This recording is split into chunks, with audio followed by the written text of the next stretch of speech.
तन नी मावा पुत्र जीना दे सूर में, तन नी मावा पुत्र जीना दे सूर में, देश ले दिंदे कुर्बानियां है,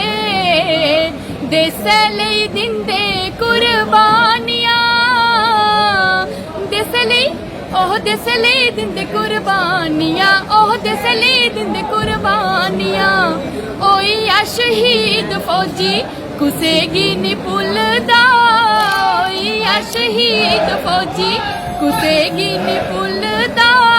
देश दा तिरंगा साड़ा रवै उच्चा झुलदा, आओ सारे कसमा खानियां है,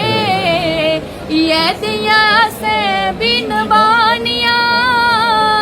ओह आओ सारे कसमा खानियां, ये दिया से बिनवानियां, आओ सारे कसमा खानियां, ओह ये दिया से बिनवानियां। जय हिंद जय भारत।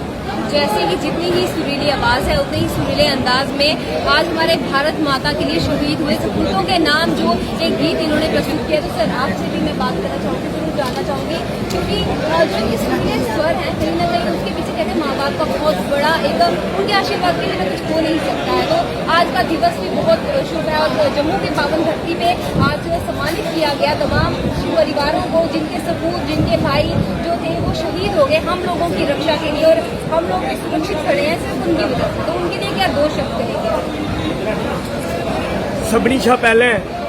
समस्त भारतवासियों की ओहदे कन्नै कन्नै जेड़े भारतवासी दुनिया के दूए देशों च रौंदे न उन्हें सारें की अज के दिहाड़े दियां मतियां मतियां बधाइयां कि जे डुग्गर की पावन धरती जम्मू च अज शहीदों के परिवार की मान सम्मान दिता गया, फुल्लें की वर्षा जिहड़ी कीती गई,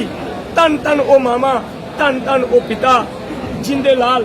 देश की खातर हसते हसते अपनी जान निछावर करी गए, उन्हें की अस भी कोटि कोटि नमन करने। आओ अपने देश लई अस सारे जने अगे आओ, चाहे जदों तक देश की बेहतरी ते देश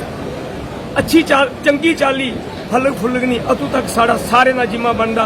आओ अपने देश लई हर वेले तैयार रोचे तां साड़ा देश भारत बसता रस्ता और सजदा रवे और पूरी दुनिया का सिरमौर बनी जा। कोटि कोटि मुड़िए उन्हें प्रणाम जेड़े अज भी बार्डर पर सरहदें पर अपने देश की राखी करा करते हैं और बैरी की एक एक चाल की कदे नहीं कामयाब होने देंदे। अस उन्हें की मुड़िए प्रणाम करने उनकी बदौलत अस सुखियां अपने घर अपने परिवार च अपने ग्रां च अपने शहर च अस चंगी चाली अपनी जिंदगी बसर करा करने। लेकिन बार्डर पर सीना तानी है हालात बनी है खलोते दिन ताजे भारत बसता रवे और अगे बढ़ता रवे। मुड़ी है उन्हें की कोटि कोटि